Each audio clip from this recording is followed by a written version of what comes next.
Hello and welcome. I'm Kevin Morrison, your MC. Wherever you are in the world, we're glad you're here.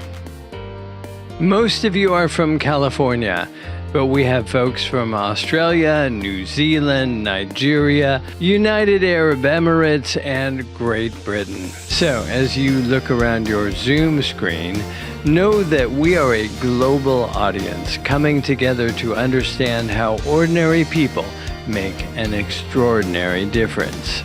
We've got a great discussion coming your way, and there will be time at the end for your questions. First, let me say a few words about our host, the Climate Reality Project Bay Area Chapter. The Climate Reality Project was founded by former U.S. Vice President Al Gore in 2006. The project recruits, trains, and mobilizes people of all ages and backgrounds to work for just climate solutions. Through our 100-plus U.S. chapters and 11 international branches, we have over 3.5 million members and supporters. We drive change to stop rising temperatures and build a sustainable future for all by reducing emissions, calling out greenwashing, financing a just transition, and promoting international cooperation. I'm proud to say that our Bay Area chapter is the largest in the project, with over 1,800 active members and supporters. Every year we put on dozens of events, both virtual and in real life. There is an intensive free online training with Mr. Gore scheduled for October. You can register now, but registration ends on September 29th. Speakers will include the Reverend Dr. William J. Barber II, Dr. Catherine Hayhoe, Sarah Eaglehart, Sage Lanier, Jamie Raskin, Dr. Marshall Shepard, and Phyllis Coutinho. The curriculum is deep. I've been through it myself, and if you're interested, I urge you to investigate. It's almost time to introduce our speakers. Before we meet them, as is our custom at Climate Reality, we offer a land acknowledgement. It's a traditional custom in many Native communities and nations to show respect to the ancestors and the land itself. For me and many non-Indigenous individuals and communities, it's important to recognize the relationship to the original inhabitants of this land. It is a way to show respect and gratitude to the traditional stewards of these lands, while recognizing that colonialism is still a thing. It's still an ongoing process. With that in mind, I invite you to reflect on where you are now. For myself, I realize that I stand on the ancestral land of the Coast Miwok tribe. This land was and continues to be of great importance to the Coast Miwok people. Consistent with the values of community and inclusion, we have a responsibility to acknowledge, honor, and make visible our relationship to Native peoples. Thank you. Now, on to our presentation on voter engagement, how ordinary people make an extraordinary difference. Our host, Alma Soongi Beck, is a Korean-American lawyer, dancer, and surfer seeking to inspire others to take action to end the climate crisis and reverse global warming. Alma's climate work began with Sustaining All Life and United to End Racism. Since 2020, Alma has been serving as Climate Justice Co-Chair of the Climate Reality Project Bay Area Chapter, and in her trusts and estates law practice, she gives presentations for other professional advisors on land back to Indigenous communities.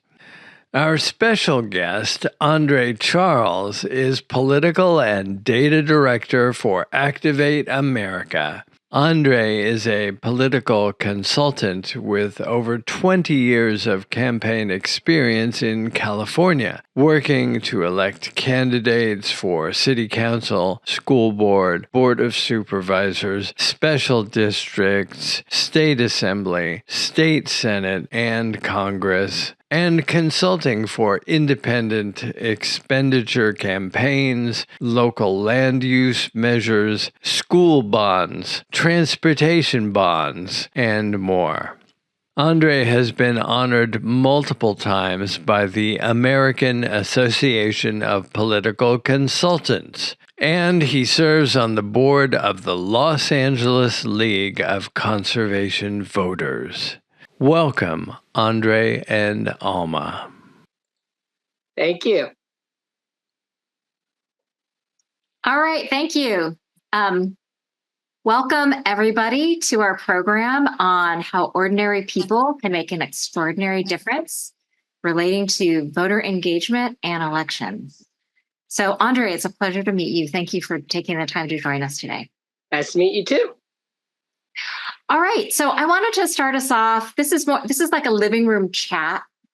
You've been very involved in various political campaigns and political process. And this is a group of people who are very interested in climate action and ending of the global climate crisis. So I just wanted to hear your thoughts about just the program, Ordinary People Making an Extraordinary Difference, and kind of what interested you in coming to talk about this topic today. Well, I'm going to begin just with my general view of what a campaign is, or my philosophy behind a campaign. So any campaigns, and I'm coming from the Democratic Party's standpoint, but this is true broadly. So any campaign is a series of actions. Now, each individual action has, at best, a marginally beneficial impact. So, and that includes knocking on doors, making postcards, contributing to a candidate, to mailing out or filming a commercial.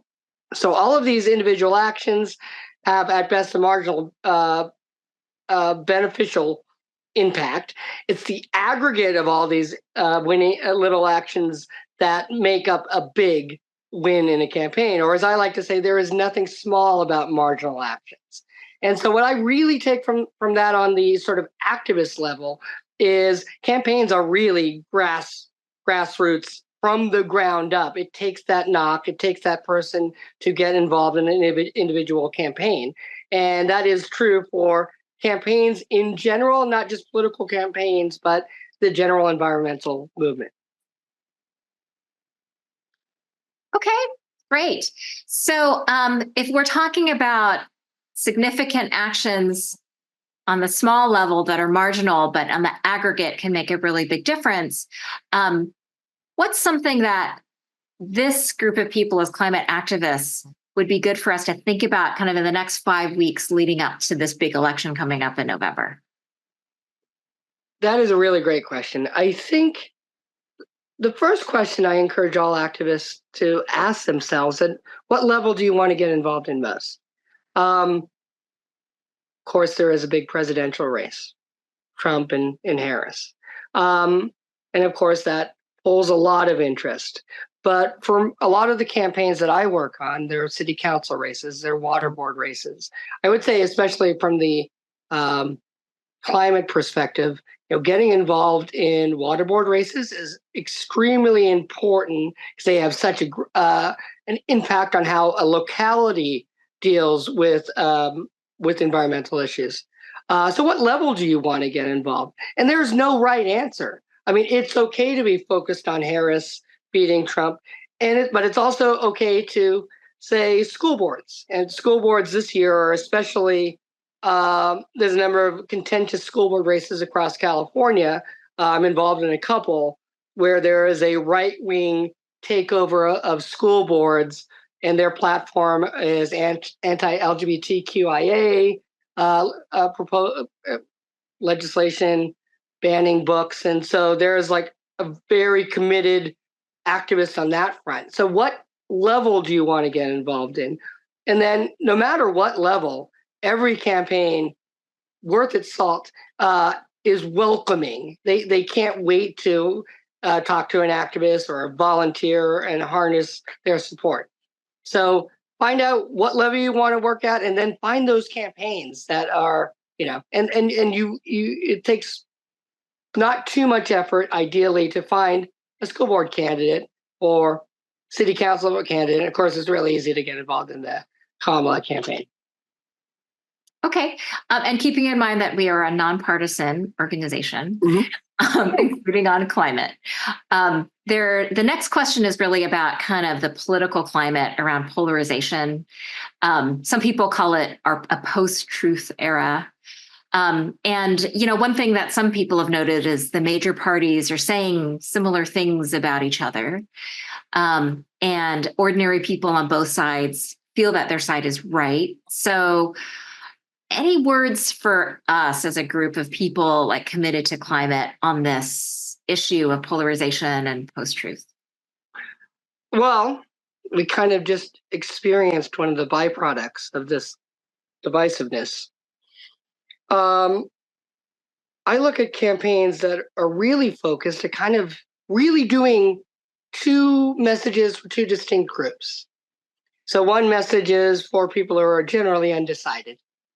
And you actually find a lot more people who are undecided as you go more locally than nationally. Virtually everyone has an opinion about Trump or Harris. But when you get to water boards, for example, the only people with opinions about water board are usually on the water board or their immediate family. So in those kind of races, there's a lot of just information and persuasion that you can do.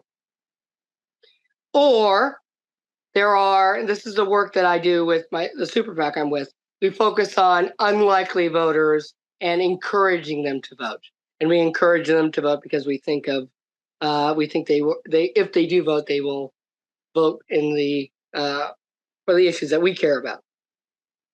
You get this polarization, and it throws out the window this kind of strategic goal of convincing more people to vote for you than the opponent, or getting your supporters who may not show up to show up.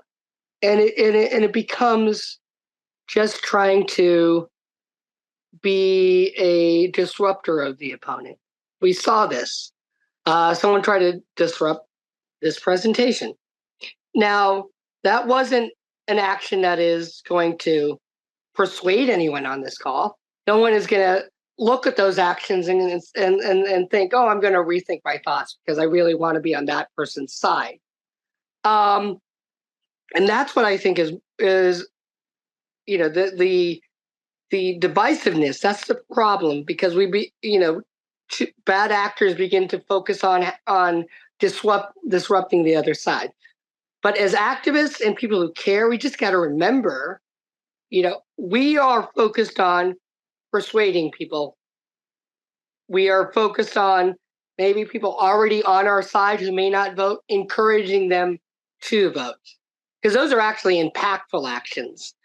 The sort of disruptive, quite frankly, pretty juvenile actions to stop the other side from talking to each other, that is not only rude, it's just not effective. You don't get more support that way.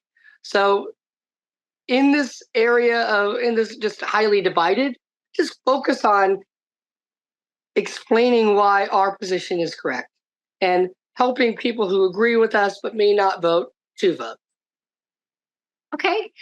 Have you heard much about some of these, what are they called, like deep canvassing, phone banking that's been happening? That's around listening to people. And I was curious what you thought about those and their effectiveness. All right. Well, there has been a lot of research into deep canvassing over the last couple of years, and some of it is promising. And maybe a couple words on what you think deep canvassing is. That deep canvassing is really the approach that in order to persuade someone, you have to be more conversational. So I write lots of scripts for lots of campaigns. So my typical script is designed to be fast. You go to a door, you say a candidate does 3 good things. Now that you've heard those 3 good things, can we count on you to vote for that candidate? And then you're out because you're going to the next door and the next door. Because when you start, say, 6 weeks out, you have a very limited amount of time. So you just go to as many doors as possible. So deep canvassing takes as the premise that is not actually the best way to be persuasive. You have to have, hopefully you can engage in longer, meaningful conversations and real conversations. Because my script isn't really the script I described, that's not a conversation. It's, can I speak to a voter? Can I tell the voter some things? Can I ask the voter one question? So I'm intrigued by this theory. However, I wonder about scale. So what I mean by scale is in the typical short kind of rap, if you go door to door in a not too densely populated area, but kind of a regularly densely populated area, you can knock on about 20 doors, have about 4 conversations. But those conversations are really short. So if you do longer conversations, and by longer, really you're going from my 2 to 3 minute script to a 10 to 12 minute script, well, then you are reducing the number of people you can talk to about 1 an hour instead of 4. So then you get to this problem of scale. You also have to, deep canvassing when done right is costly because you have to train the canvassers. So when I train canvassers on these shorter campaigns, it's a really short training. Everything is designed for speed rather than depth. And then I'm just curious, there's a lot of campaigns that I work on that couldn't take this approach because of the time that you would need and the training that you would need and the cost. I'm intrigued by having well-funded advocacy organizations take this approach, and I'd really like to see kind of ongoing studies about the efficacy of it. So I have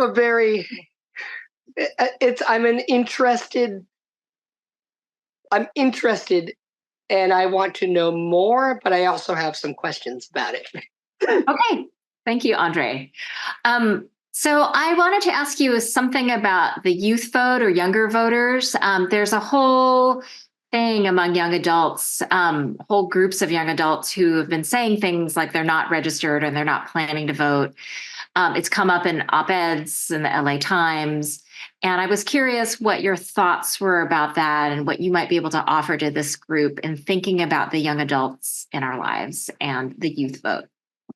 So, first of all, I want to acknowledge what the youth vote has done recently. So we have to, first of all, define what youth is. And actually, when I make voter universes of who to approach, my youth, there are some parts of the country where I put youth means under 40. But I really want to focus on, say, the 18 to 25-year-olds. Yeah, I think that's what we're talking about here.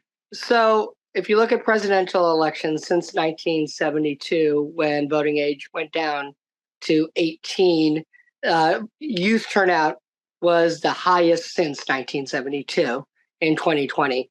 And of course, in 72, we were still sending young American men to war. So I really think that you just have to acknowledge that youth turnout, at least in the 2020 election, was remarkable and should be lauded. I think that if you look at spikes in the youth vote, it's actually pretty interesting. The biggest spikes outside of 72 and 2020 were in 1992 when you had a then young dynamic Democratic candidate, Bill Clinton, and it was 2008 when he had a young dynamic Democratic candidate named Barack Obama. I believe that, and again, my background is obviously Democratic, but just from a kind of a nonpartisan perspective, I do think that Kamala Harris has the potential to be relatively young Democratic candidate who leads to a spike in youth turnout. The interesting thing is, it's all about what kind of outreach you can do to youth. I think I'm a Gen Xer. So first time I voted was in '92. So I remember the youth outreach that was done then. I actually looked at it again recently. So MTV Rock Your Vote was the big thing. I looked at some of these commercials, and there's one commercial where Madonna is in a bathing suit with an American flag on it. And I can just imagine sort of executives at the time thinking, this is what the kids want. We're going to do it. I think that the most effective outreach to youth voters is peer-to-peer. Youth talking to youth. Unlike the 90s, there is actually mechanisms, TikTok, Twitter, social media, where not Twitter, sorry, TikTok, Insta, where youth can actually talk to youth. You look at some of the activism that David Hogue is doing right now around gun violence. It's really kind of, that's what I think is ultimately going to improve or really keep, I should rather say, keep youth voting high, because like I said, it's already high. Is sort of that peer-to-peer kind of messaging. Okay, great. Thank you. So climate voters, so the LA Times has, Sammy Roth in the LA Times said that in the same way that Kamala Harris has re-energized the Democratic base as a whole, she's ignited newfound enthusiasm among climate advocates, young and old. And this is a nonpartisan organization, so mostly not necessarily about that particular race, but generally about climate voting and why it matters for those of us who care about the climate and care about ending the climate crisis and what matters about it. Any words you want to say about that? I'm going to start off with an observation. I've noticed that there's some really highly localized climate, environmental issues that I've found are like really motivating. So I was involved through independent expenditure, not directly, in the Alaska U.S. Senate race in 2020. Dr. Gross he was an independent, not a Democrat. There was an issue in Alaska called Pebble Mine. And that was actually a whether or not, to vastly oversimplify, should we go in and drill precious wilderness? That was actually a real kind of motivating factor for a lot of votes in that race in 2020. And then I think about this year. So in the Nevada U.S. Senate race, Yucca Mountain and the proposed nuclear waste dump there is also a really big issue. So these kind of highly local issues, I find, first of all, Yucca Mountain is really interesting. It's a divided state, but you will see bipartisan opposition in Nevada, in this case, to bringing nuclear waste to Yucca Mountain.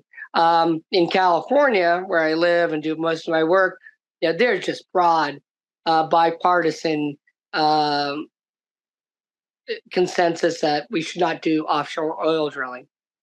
So on the climate kind of political spectrum, I find these kind of local issues that really hit home, they have the ability to be one of the few bipartisan consensus kind of things. So I think that's really important to note.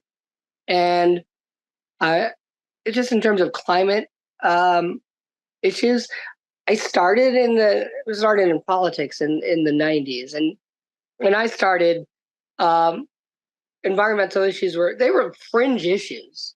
No one was really willing to talk about it, aside from the local Northern California races that I would often do. And because Northern California is 20 years ahead.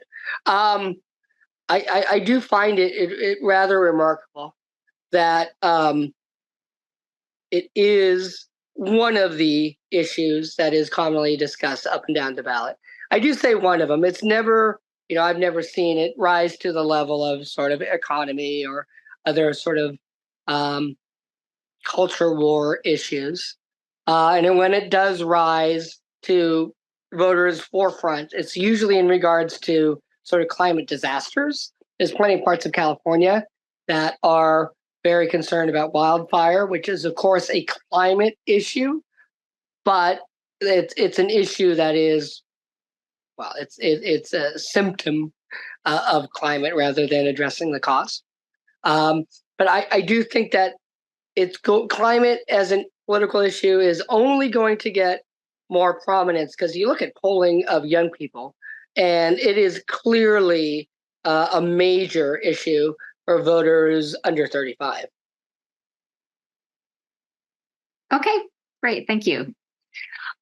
So, people often ask questions about the Electoral College, and there is this phenomenon, we have this presidential race coming up. There's this phenomenon that if you get the most votes, you may not get elected because of how the Electoral College works. So I was wondering if you might be able to say a few words about the Electoral College in this current race, as well as is there a movement to change this system of the Electoral College? And if people are interested in that, like, who do they contact about it? There is a movement, and I don't actually have the direct contact information. I can get it to Kevin.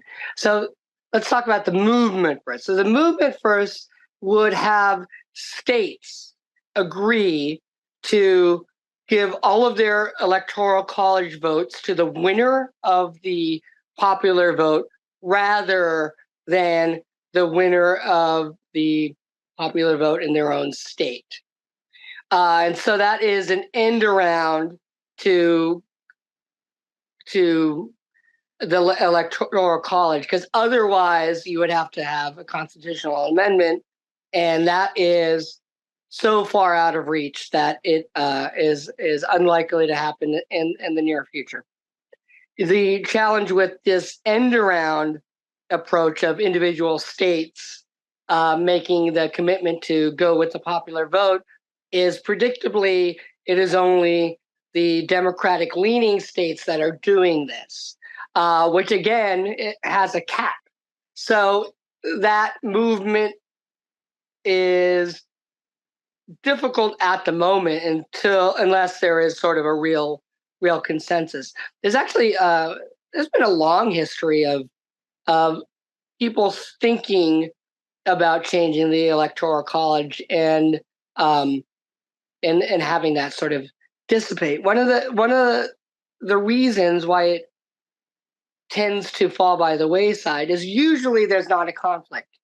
Usually the winner of the popular vote is the winner of the Electoral College vote. However, usually hasn't been the last 20 years.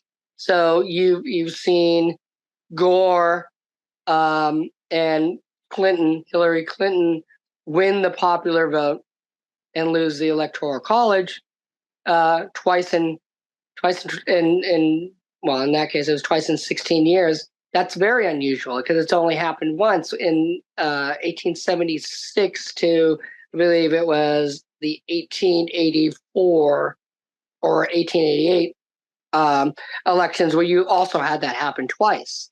So the question is, are we going through one of those unique periods where it happened twice and it's never going to happen again and therefore people will move on? Or is this something more systematic that really needs fundamental change? So the short answer is, I don't believe there will be change unless this keeps on happening over and over again, and there is enough opposition to the Electoral College. And to be perfectly frank, I would say that it, if it happened to a Republican candidate on the losing end, I think you would see more calls for reform. But at the moment, we are in a two-party system, and if one quirk in our electoral system seems to benefit one party, that one party will try and preserve that quirk. Right. Understandable. So we have a few more minutes before we're going to open this up to Q&A from the audience. For the audience, I just want to kind of cue you up that if you have questions, if you could put them in the chat, that will help us curate them and send them directly to me can people send chats to the host and co-hosts? Is that possible? Yeah, chat is open to everybody. Oh, open to everyone, but in particular to me or the host and co-host. So any last thoughts, Andre, about just where we can stay motivated or engaged as people who care a ton about the climate, whether it's the work that's going on in swing states, whether it's work that's going on in local elections? What are some of the thoughts you have about kind of keeping us engaged, kind of like on the theme of today, which is ordinary people making an extraordinary difference? We live in a interesting time, certainly at the top presidential level, very evenly divided. So the presidential race is going to be extraordinarily close. Relatively small number of states, and in those states, it's really going to be a relatively small number of voters who will they show up or not, or if they're undecided, which way will they decide on November 5th? When something is that close, any action is kind of the margin of difference. So, that doesn't excite you. It's like your actions really can have profound consequences. That's the top of the ticket. So when you go lower ticket, I had a race for school board in 2020 that my candidate won by 5 votes. That's unusual because it's seldom that close, but it will happen. So these are elections on the local race. A lot of these races are certainly decided by hundreds or sometimes thousands of votes one way or another. I also think that in the local level, if you get involved, you have just such a great impact on these local candidates. To be just kind of use money, right? $10 given to Kamala Harris is helpful. But she has a very large war chest. There are candidates who for school board races and city council. But that's actually a meaningful amount. That means they can buy a lawn sign and put it up, and it really can make a difference. So from the closeness of many races, just to the impact you can have locally, get involved and be excited because you really can impact the outcome of an election. Okay. All right. It's 6:40. We're going to open it up to Q&A. We did get a couple questions from the audience. We have a number of people here who actually live outside of the U.S. and aren't necessarily going to be voting in the U.S. So this is from one of our listeners, one of our participants from Aotearoa, New Zealand, wondering if you have any advice whether people from other countries like New Zealand can have an influence on the U.S. elections, and is there anything we can do to help with voter engagement? First of all, as a quick side note, my mom married a New Zealander, my stepfather, and I lived in Masterton, New Zealand for when I was from 8 to 9 and 10. So it's really great to hear from New Zealand. Outside, it is, there's a couple of things. America has some interesting and probably prudent laws against what we would call foreign interference in elections. So, can't give money to foreign entities, can't give money to political campaigns at any level. I often think of that as we are in such an interconnected society now. And clearly, I am talking from my living room, and there's people listening and watching all over the country or all over the world. And I also think that the most important kind of outreach that can be done politically is from friends to friends or family to family. So I would encourage anyone living outside America who does have friends or contacts inside America, talk to them, encourage them to prioritize climate, and I think that can be really persuasive. I also think, as sort of thinking about why people don't vote, one of the reasons why they've studied sort of large groups of non-voters, and they found that a lot of it is their peers. Non-voters are friends with other people who are not voters. And then, the opposite is true. I was doing this project where I needed to email some of the people I knew that weren't registered to vote, and I just didn't really know any. And so there is kind of these really separate universes. So I would say this is ideal. If you're in another country and you know someone who does not vote, oh my goodness, talk to them and encourage them to get involved and to vote. Great. Thank you, Andre. If I could add a couple things. So if you're voting where you are, and it gives you a chance to talk with the people that you know who are US citizens, maybe that are living there near you, or people that you know in the US because of your personal connection with them. The voter registration deadline is October 7th. You can go to vote.gov to get a bunch of information. I found it very useful because I've been getting questions because of our voter engagement work in the chapter of, what if I live outside the US, but I'm a US citizen? And you can there's a lot of good information there to make sure that you're registered, how to check if you're registered, how to get your ballot, and how to send it in before. I think there's, you need to send it in before November 5th, but if you're out of the country, you might want to send it in earlier. Mm-hmm. So that's the kind of thing. I'm just kind of like, if you can talk about your own involvement in your own electoral races and then kind of use it as a springboard to have the conversations with other people. So that's the thing I would add. All right. Another question from the chat. I'm curious what you can say about voter suppression efforts aimed at marginalized communities, like, for instance, if you're on a native reservation in Arizona. I actually am doing some work in Arizona. So I want to first note that there's some fantastic on-the-ground activists who are doing voter outreach on to the Native American population. This voter suppression, it is prevalent, especially in states where I know we're nonpartisan. Okay, I know we're nonpartisan, but I'm going to make what seems to be a partisan statement. This is absolutely something that one party is doing, under the false assumption that lower turnout will help one party. I actually think there is no studies to show there's a significant difference if more people voted. I think that the way to combat these kind of, and it's almost always legislation, so making it, shortening the amount of time you can vote in Ohio or Florida, or pick a state.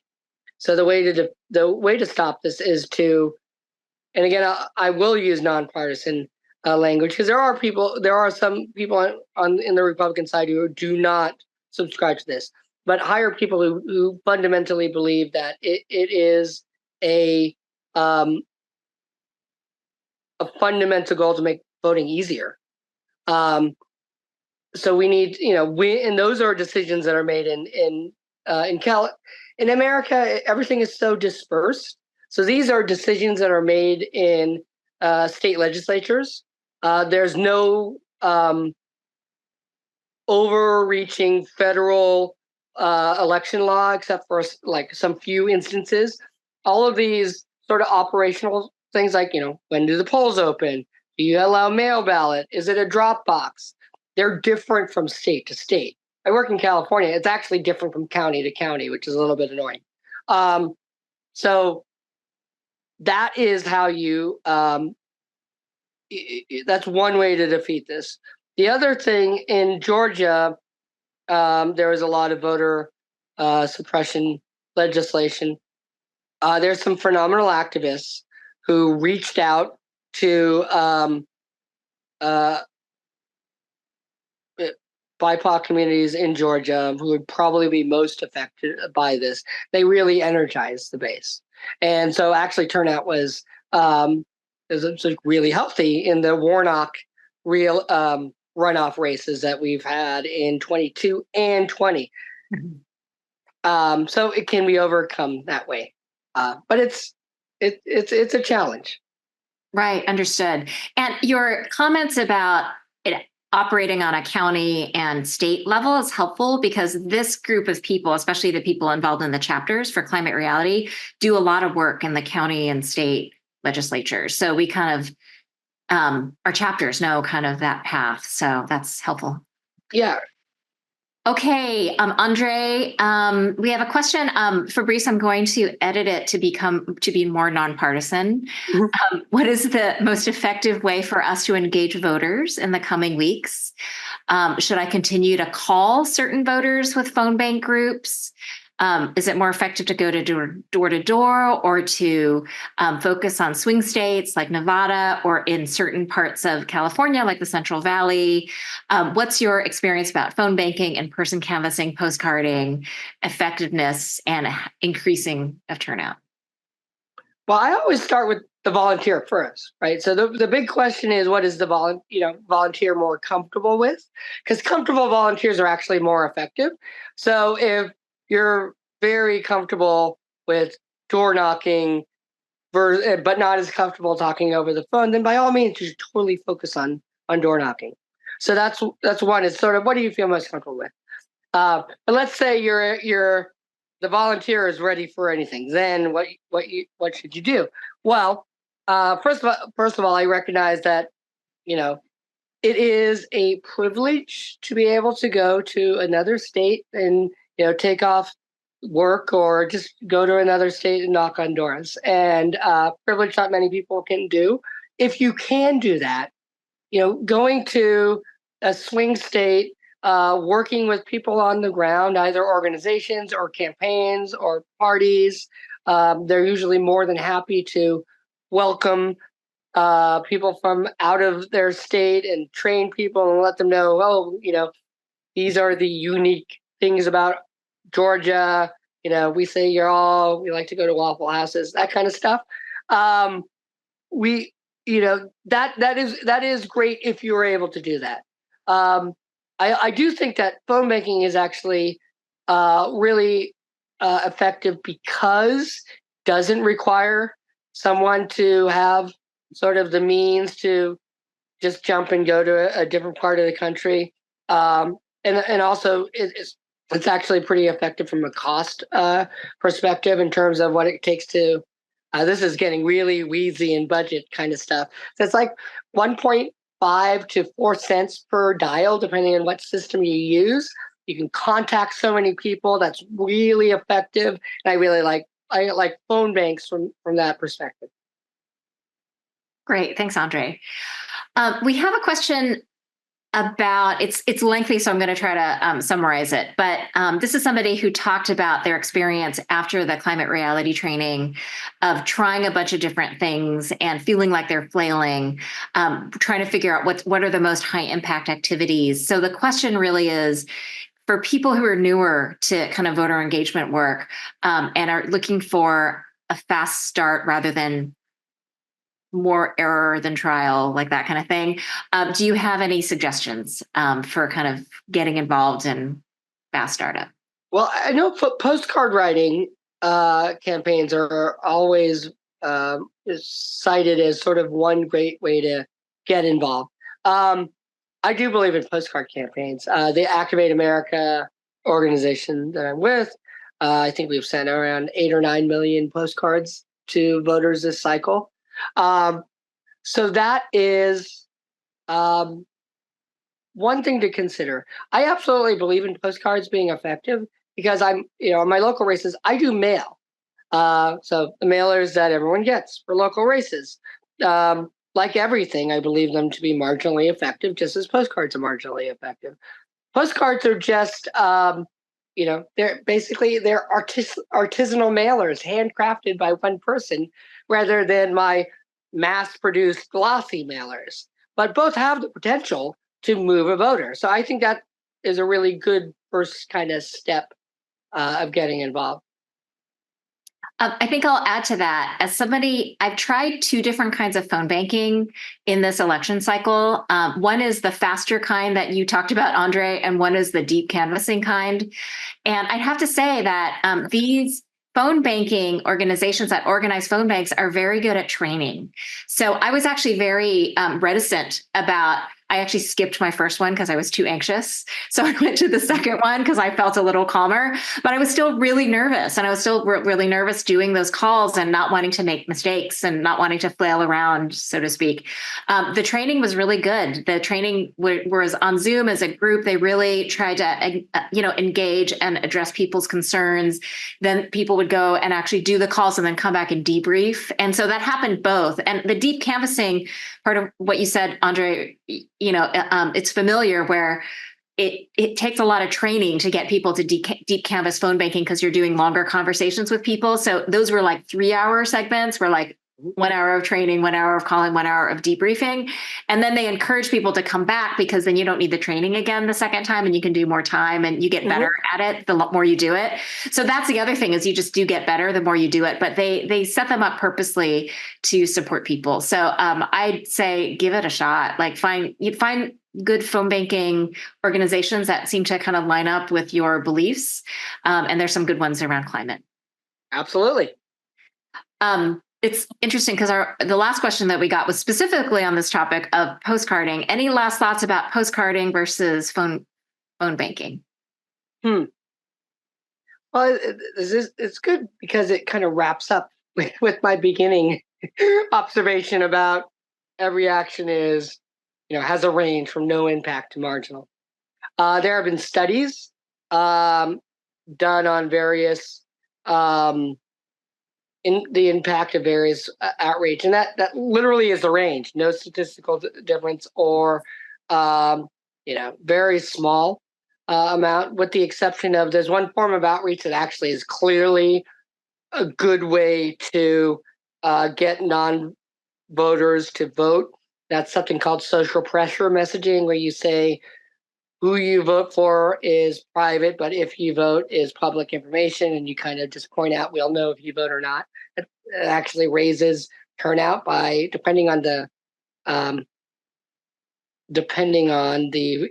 election, sometimes 3-4%, which is kind of incredible.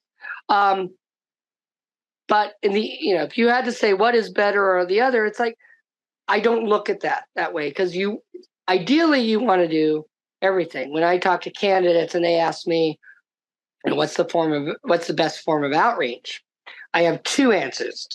One, if there is one form of outreach, I would totally just do that. So there is no best form of outreach. And then 2, the most important form of outreach is actually the one that you're currently not planning on doing. So it's kind of this approach that I don't think we should think of what's better or worse, because ultimately we want to, I know there is this desire, especially amongst activists, where, just tell me the precise number of doors that I have to knock on in order for my candidate to win. That's kind of the underlying, thing. Unfortunately, that number does not exist. But I can tell you, by going out and talking to voters, you can make an impact on the outcome of an election. Thank you. Now, I was going to bring it to a close, but we got a couple last questions under the belt, and I'm just going to answer this last one, which is this person is doing a research assignment on how musical theater can be used as a tool as voter mobilization in the 2024 U.S. election, including on Broadway. And do we have any thoughts on this? Let's do a brief answer. Go ahead, Andre. Absolutely. There was a study during the 22 cycle. So what they would do is they would essentially throw music events around polling places and just kind of general community events. They found a statistically significant increase in voter turnout when you had these musical events near a polling place. It is absolutely, and it was actually one of the most, actually, I'm going to say this. It was the most interesting study I looked at during the 22 cycle because it just got me thinking, and it really made sense. Because one of the things about turnout is non-voters aren't necessarily really motivated by candidates or issues, because if they were, they'd probably already be voters. Just the idea that something non-directly political can help politically is like so intriguing for if you're looking at how to increase turnout. And I think that's my general comment. I can get to Kevin, and who can hopefully get to you, the study that I saw that I'm thinking of, because it was really interesting. That's great, Andre. I'm glad that there's actually a statistic on it. And I would add that I think any place we can bring fun and joy into the work we're doing. I have a whole project, climatehope.us, where that's all that's about. And I would say it's true about election. There's a way that it can pull at kind of our dread and anxiety and all of that. And so if we can kind of remember what we're doing and our connections with people, and I think music and joy and theater, all of that can help. So go for it. Kevin, turn to you to close. My closing begins with thank you very much, Andre and Alma. This is amazing. For everyone in the audience, you're going to get a link tomorrow with all sorts of information and the video cleaned up. So look for that. Let's keep in touch. Let's respect your time and finish right at the hour. Again, thank you, kids. You're awesome. Is there anything else, Kevin, you want to say about future events and other activities? Like the fact that in a week there will be another fun climate event featuring Alma, you emceeing with Wei Tai Kwok and Dr. John J. Berger talking about how to solve the climate crisis. I will put that in the outreach. Yes, come learn how to solve the climate crisis. It's in 1 week, Monday night. Thank you for joining us, everyone. Thanks for taking the time. Bye-bye, kid.